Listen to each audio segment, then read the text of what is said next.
تو پھر کیا وجہ ہے کہ ہم نے چھوٹی چھوٹی سے جو ڈفرینسز ڈالے ہوئے ہیں کہ ایسا نہیں ایسا ہوا تھا، وہ نہیں تھا تو یہ ہے، ایسے نہیں پہنو گے تو ایسے پہنو گے، ہاتھ ایسے نہیں کرو گے تو ایسے کرو گے، یہ چھوٹی چھوٹی چیزیں کیا چھوڑی نہیں جا سکتی؟ میں آپ کے اس اہم سوال کو وہیں سے جوڑتا ہوں جو میں نے حدیث پاک جو ہے وہ آپ کی نظر کی، عالم اسلام کی نظر کی. یہ چیزیں تب ہوتی ہیں جب آپ ذہنی طور پر اس بات پہ آمادہ ہوں کہ میں نے اللہ کی زمین کو فساد فی الارض سے کو جو ہے وہ بچانا ہے، میں نے اللہ کی زمین پہ فساد نہیں پھیلانا. یہ اس صورت میں ہو سکتا ہے. ہم اناؤں کے لبادوں میں اتنے لپٹ چکے ہیں اپنے آپ کو، اور ایک خاص سرکل کے اندر رہ کر ہم اتنے آگے جا چکے ہیں کہ ہم اپنی کسی بات کو، یعنی میں اپنی مرضی کو اسلام بنانا چاہ رہا ہوں. مرضی کو اسلام بنانا چاہ رہے ہیں، یہ میرا خیال بڑا اہم جملہ ہے. اسلام میری مرضی کا نام نہیں ہے. اسلام اللہ اور اس کے رسول کے وضع کردہ ضابطۂ حیات اور اصولوں کا نام ہے جسے میں نے ماننا ہے. رسول اب یہاں ہو کیا رہا ہے؟ ہم اللہ کو مان رہے ہیں، اللہ کی مان نہیں رہے. اللہ کو مان رہے، اللہ کی مان نہیں رہے. ہم کیا رسول بات اللہ کو مان رہے ہیں، رسول اللہ کی مان نہیں رہے. اللہ قرآن کو مان رہے ہیں، قرآن کی مان نہیں رہے. اللہ اکبر. تو یہ بہت بڑا ڈفرینٹ ہے، بہت بڑا ڈفرینس ہے یہ ہمیں دین سے الگ کرنے کے لیے. کہ جب ہم جن کو مان رہے ہیں ان کی نہیں مانیں گے نا، ابھی میں نے آپ کے سامنے حدیث تو کھول کی ہے کہ جب سرکار نے بتا دیا کہ گمراہی سے بچنے کے یہ دو بڑے وسیلے ہیں، ایک اللہ کا قرآن، ایک ان کی اہل بیت اور اطرت، یعنی حضور کی جو سیرت طیبہ ہے وہ آپ کی اہل پاک میں موجود ہے، اور جو اللہ کا کلام ہے وہ قرآن کی صورت میں موجود ہے.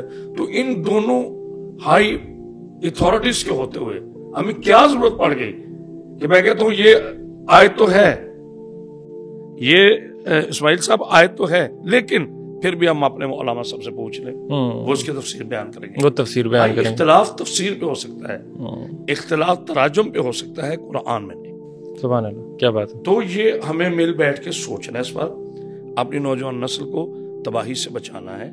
ہم نے یہ تشدد آمیز رویوں کو ختم کرنا ہے. اپنے آقا محمد مصطفیٰ صلی اللہ علیہ وسلم، یہاں میں ایک جملہ ایڈیشن کروں گا کہ میرے آقا کی جو سیرت ہے، 40 برس میرے نبی ظاہری طور پر خاموش رہے، ورنہ آدم علیہ السلام سے پہلے بھی میرے نبی ہیں، مگر وہ جو 40 برس خاموشی تھی وہ کیوں تھی؟ تاکہ دنیا کو اپنی سیرت منوائی جائے. پیغام دینے سے پہلے رسول اللہ نے اپنی سیرت منوائی. اس کافر معاشرے سے، ان جو حلا میں لات منات عزا کے چاہنے والوں سے، پتھر پرست دور میں، پتھر دل دور میں، میرے نبی پاک صلی اللہ علیہ وآلہ وسلم نے جب دل شکنیوں کا عروج تھا، اس زمانے میں میرے آقا نے دنیا کو بتایا کہ کردار کی طاقت کیا ہے. کیا بات، سبحان اللہ. کردار کی طاقت کیا ہے، کوئی دوسری رائے نہیں. سر جھک سکتا ہے، دل نہیں، اور کردار وہ فتح ہے جس سے دل فتح ہوتا ہے. کیا بات ہے، سبحان اللہ. اچھا، ہم اپنی ڈسکشن کو آگے بڑھاتے ہیں. یہاں پہ مولا علی کا میں نے انیشلی آپ کے ساتھ ذکر کیا تھا کہ ان کو ہم ٹاپک آف ڈسکشن جو ہے، ہماری خواہش ہے کہ ہم اس کو رکھیں اور اس پہ بات چیت کریں. اور اسی حوالے سے مطلب آپ جب اتنے سارے سوالات ہیں، ان کی زندگی، ان کی سیرت، ان کی فضیلت، ان کے کرامات، ان کے بیانات، مطلب سب کچھ ہے جو آپ کی پوری زندگی کو چلا سکتا ہے، آپ کی پوری آخرت کو سنوار سکتا ہے. مولا علی کے حساب سے ہی میں اگر آپ سے سوال کروں، سیرت علی کے اوپر اگر ہم آ جائیں، آغاز یہیں سے لیں، کیا ہمیں بتا سکتے ہیں آپ؟ جناب علی علیہ السلام کے لیے سب سے پہلے تو میں آقا کی حدیث آپ کی نظر کرنا چاہ رہا ہوں اپنے معزز سننے والوں کی، کہ میرے آقا فرماتے ہیں انا مدینۃ العلم وعلی بابھا، میں علم کا شہر ہوں، علی اس کا دروازہ ہے. اور پھر فرمایا انا دار الحکمہ وعلی بابھا، میں حکمت کا گھر ہوں، علی اس کا دروازہ ہے. تو یہاں ایک جملے کا فرق ہے. جب علم کی بات کی تو لفظ شہر استعمال کیا، جب حکمت کی بات کی تو گھر کا لفظ استعمال کیا، کیونکہ حکمت کی باتیں گھر کے اندر ہوتی ہیں. کیا بات. اور جو علم ہے، علم کی جو باتیں ہیں، مسائل جو ہیں، فضائل جو ہیں، یہ عالمین پر محیط ہوتے ہیں. یہاں شہر علم سے مراد یہ ہرگز نہیں ہے کہ حضور صرف جو ہے مدینہ تو العلم کہا گیا، یا مدینہ سے مراد شہر صرف ایک شہر مدینہ کی بات نہیں ہو رہی. اللہ کے عرش سے لے کے تحت الصراط تک یہ جتنا عالمین ہے نا، اس کے اندر جتنے علوم ہیں، ان سب کا وارث ہے میرے آقا رسول اللہ صلی اللہ علیہ وآلہ وسلم.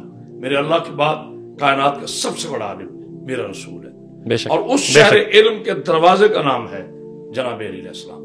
یعنی آپ یہ فرمانا چاہ رہے ہیں کہ جس نے مجھ سے علم لینا ہے، مجھ سے حکمت لینی ہے، مجھ سے تصوف لینا ہے، مجھ سے شریعت لینی ہے، مجھ سے طہارت لینی ہے، مجھ سے صداقت لینی ہے، کیا بات، مجھ سے شرافت لینی ہے، وہ میرے دروازے سے آئے. یعنی اس کا توسل جناب علی علیہ السلام سے ہونا چاہیے، تو پھر اس کا علم بھی کامل ہوگا، اس کی شرافت بھی کامل ہوگی، اس کی صداقت بھی کامل ہوگی. یہ سارے ہیں اس میں یہ ہے. اور جناب علی علیہ السلام کی جو ذات ہے، میں یہ سمجھتا ہوں کہ اللہ کی اس کائنات میں، ہم اس پوسٹ کارڈ کے ذریعے میں گزارش کروں، پوری کائنات میں بعد رسول اللہ صلی اللہ علیہ وسلم، یہ میں اس لیے احتیاط استعمال کر رہا ہوں کہ میرے آقا سے بڑھ کر کسی کی کوئی ذات نہیں. وہ میرے آقا جو ہے اللہ کے بعد سب سے بڑی ذات پاک ہے. لیکن میرے آقا نے فرمایا، صحیح بخاری کی یہ حدیث آپ کو ملتی ہے، یا علی تو مجھ سے ہے، میں تجھ سے ہوں. تیری وہ منزل ہے مجھ سے جو ہارون کی موسیٰ سے تھی، الا من بعد نبی، لیکن میرے بعد نبی نہیں ہے. ٹھیک ہے، تو یہاں اس حدیث میں ہمیں دو چیزیں ملتی ہیں. ایک تو یہ کہا کہ علی علیہ السلام جو ہے وہ میری منیت ہے. اب اس منیت کو سمجھنے کی ضرورت ہے، منیت کو سمجھنے کی ضرورت ہے.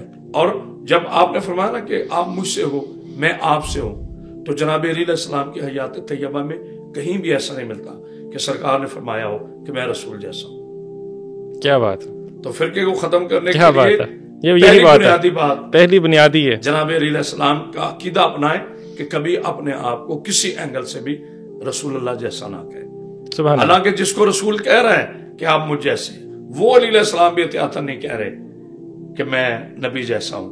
تو ایک خطا کے پتلے کو، نسیان والے کو، ہزیان والے کو، جو نطفے سے پیدا ہوا، جو آیا تو ناپاک تھا، جو گیا تو ناپاک ہوگا، جو آیا تو غسل ولادت سے پہلے اس کے لیے اذان نہیں، جو گیا تو غسل میت سے پہلے اس کی نماز نہیں، اس کو کس نے حق دیا کہ وہ خاتم النبیین محمد مصطفیٰ صلی اللہ علیہ وسلم کی ذات کو اپنے جیسا کہے؟ ایسا نہیں ہو سکتا، ایسا ممکن نہیں ہے. یہ وہ چھوٹی چھوٹی چیزیں ہیں جن کا تعلق ہمارے عقائد سے ہے، جن کا تعلق ہمارے ایمان سے ہے، جن کا تعلق ہمارے عشق سے ہے. اور یہ وہ چھوٹی چھوٹی عقلی بغاوتیں ہیں جو ہمارے لیے فرقہ پیدا کرتی ہیں، جو ہمارے لیے نفرتوں کا باعث بنتے ہیں. جناب علی علیہ السلام کی ذات پر میں کیا بولوں گا، آپ کیا بولیں گے، کسی اور مسلک کا علامہ کیا بولے گا جس کی پہلی خوراک سرکار ختم مرتبہ صلی اللہ علیہ وسلم کا لعاب بنے، جس کا آنا خدا کا گھر بنے، جس کا جانا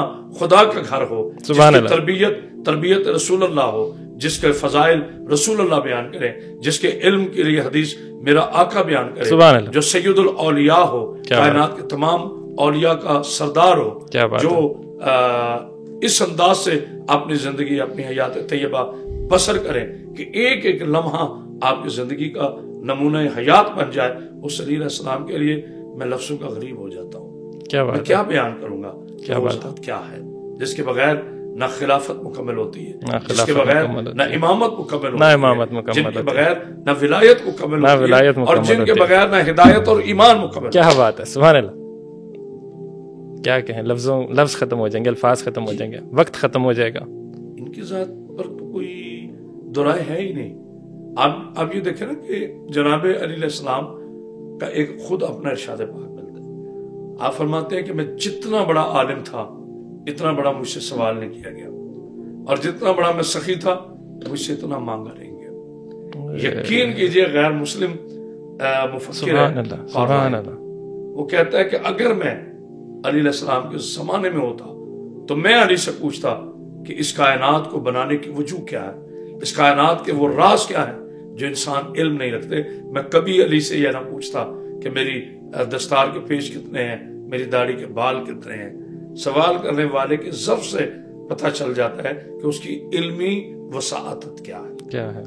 جناب علی علیہ السلام کی ذات ہمارے لیے اطاعت رسول کا نمونہ ہے، محبت رسول کا نمونہ ہے. یعنی آپ یوں اگر کہیں کہ تاریخ اسلام میں میرے علی علیہ السلام سے بڑا عاشق رسول میں نے نہیں دیکھا. کیا بات، سبحان اللہ. جہاں میرے نبی فرما رہے ہیں کہ علی میرے بستر پہ سونا ہے، 70 تلواروں ہمارے باہر کھڑے ہیں، تو جناب علی علیہ السلام یہ نہیں پوچھ رہے یا رسول اللہ میں بچ جاؤں گا. سبحان اللہ، کیا بات. وہی فرما رہے ہیں یا رسول اللہ میرے سونے سے میرے مرشد میرے آقا کی جان بچتی ہے.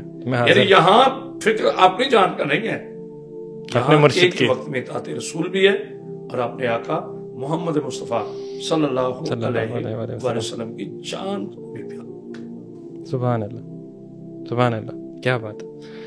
لفظ وہی والی بات, لفظ ختم پڑ جاتے ہیں, فقیری آ جاتی ہے, لفظ ختم ہو جاتے ہیں. علی ابن طالب مولود کعبہ, ابو تراب جد حسن حسین داماد رسول فاتح خیبر. کیا کہاں سے شروع کریں, کہاں پہ ختم کریں.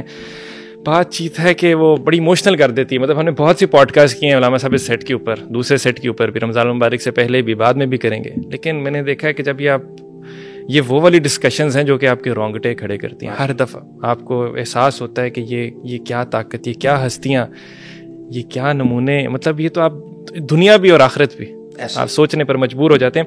اچھا, ایک مولا علی کی ہم بات کریں, کرامات کی بات کریں, فضیلت کی, ان کی سیرت کی بات کر رہے ہیں, اور اطاعت رسول کی بات کریں, ان کی محبت کی بات کریں, ان کے خلوص کی بات کریں, بہت کچھ. یہ ساری ڈسکشن جب بات کریں تو لوگ یہ سارا کچھ بھلا کر, ان کی زندگی, سیرت, فضیلت بھلا کر آ کے بات یہ کرتے ہیں کہ جی مولا علی کو مولا کیوں کہہ دیا, یہ تو آپ نے بڑا غلط کر دیا, آپ نے کفر کہہ دیا. تو اس بارے میں کچھ بتا سکتے ہیں, اس کی ایکسپلینیشن دے سکتے ہیں, لفظ مولا کے بارے میں بتا سکتے ہیں, اور کیا آخر اس میں اتنا وزن ہے اس بات میں کہ اس کی بیس کے اوپر فرقہ واریت کو بھی جنم دیا جائے. جب ہم دیکھتے ہیں کہ اہل تشیع یا اہل سنت کے اندر اگر ہم نے کہیں پہ کوئی فرق ڈالنا ہے تو ہم کہتے ہیں جی وہ تو اس نے مولا علی کہہ دیا. حالانکہ میں سمجھتا ہوں کہ آج کے اس پوسٹ میں یہ سب سے اہم کوشچن ہے. دیکھیے, پہلی بات تو یہ ہے کہ جو منصب الہیہ ہوتا ہے, اللہ کی طرف سے جو منصب اترتا ہے, وہ نہ آپ بنانے کا حق رکھتے ہیں, نہ میں بنانے کا حق رکھتا ہوں, نہ امت کا کوئی بڑا پرہیزگار صالح, کسی کا بھی حق نہیں, کسی کا حق نہیں. لفظ مولا جو ہے, اس میں پہلی بات تو یہ ہے کہ ہر لفظ کے مختلف معنی ہوتے ہیں. جناب رسول خدا صلی اللہ علیہ وسلم ایک بڑی محترم حدیث ہے کہ یا علی, کوئی احد کے پہاڑ کے برابر بھی اللہ کی راہ میں سونا دے دے, اس کی کوئی نماز قضا نہ ہو, اس کے عمل میں کوئی کجی نہ ہو, کوئی صغیرہ و کبیرہ گناہ نہ ہو, اس کی نمازیں قائم ہوں, اس کی زکاتیں مکمل ہوں, اس کے کردار کے حوالے سے سب کچھ ہو, وہ صفا و مروہ, یہ حدیث کے لفظ ہیں, صحیح کرتا ہوا مارا بھی جائے, اگر اس کے دل میں رائی کے برابر بھی تیرا بغض تھا نا, تو وہ جنت کی خوشبو. اللہ اکبر, اللہ اکبر. یہ میں نے اس حدیث کو آپ کے سوال سے کیوں جوڑا ہے کہ جناب علیہ السلام سے بغض رکھنا اتنا خطرناک ہے کہ حضور نے اللہ کے حکم سے ساری عبادات کو سائڈ پہ کر دیا, ساری عبادات بغض علی کے جرم میں. ٹھیک ہے, دیکھیے یہ جو لفظ مولا ہے, یہ نہ میں نے دیا, نہ آپ نے مولا علی کو معاذ اللہ یہ ٹائٹل دیا, نہ کسی اہل تشیع نے, نہ اہل سنت نے, نہ کسی اور نے. یہ میرے آقا کی حدیث محترم ہے, آقا محمد مصطفیٰ صلی اللہ علیہ وسلم حدیث محترم ہے. میں شارٹ بات کروں گا کہ غدیر خم ایک ایسی جگہ جہاں چاروں راستے ملتے ہیں. نبی پاک صلی اللہ علیہ وسلم کا پہلا اور آخری حج اور 10 ہجری 11 کا آغاز, تو قرآن مجید کی ایک آیت آتی ہے سورہ المائدہ سے, یا ایھا الرسول بلغ ما انزل الیک من ربک وان لم تفعل فما بلغت رسالتہ. اے میرے رسول, پہنچا دیجئے, تبلیغ کر دیجئے, پہنچا دیجئے جس کا ہم نے آپ کو حکم دیا ہے. وان لم تفعل فما بلغت رسالتہ, تاکہ اگر یہ حکم نہیں پہنچایا گیا تو کار رسالت کا جو ایک بام ہے, ایک عروج ہے, یا میں اس کو لفظوں میں یوں کہوں گا کہ میرے حبیب یہ پیغام پہنچا دیجئے تاکہ لگے ہاتھ ختم نبوت کا بھی آج اعلان ہو جائے. کیا بات, یہ میں نے بڑی احتیاط برتی تاکہ آج ختم نبوت کا بھی اعلان ہو جائے, کیونکہ میرے نبی کے بعد قیامت تک اب کوئی نبی نہیں آنا. جو میرے آقا محمد مصطفیٰ صلی اللہ علیہ وسلم کے بعد نبوت کا دعویٰ کرتا ہے وہ جھوٹا ہے, فاسق ہے, فاجر ہے, اور یہ قرآن کے خلاف. اب نبی پاک صلی اللہ علیہ وآلہ وسلم نے وہاں پلانوں کا ممبر بنایا. آپ نے جناب علیہ السلام کو بلایا, بلا کر آپ نے باقاعدہ فصیح و بلیغ خطبہ دیا, اور یہاں تک کہا کہ میں, بلکہ یہ قرآن کی آیت ہے, کیا میں تمہاری جانوں پر, تمہارے نفوس پر حق نہیں رکھتا؟ تو سب صحابہ کرام نے کہا کالو بلا, کیوں نہیں, آپ ہماری جانوں سے, ماں باپ سے, مال سے, اولاد سے, ہم بلکہ اپنی جانوں سے بھی آپ ہمیں افضل ہیں. تو یہاں جان پہ تسلط ظاہر کیا, یہاں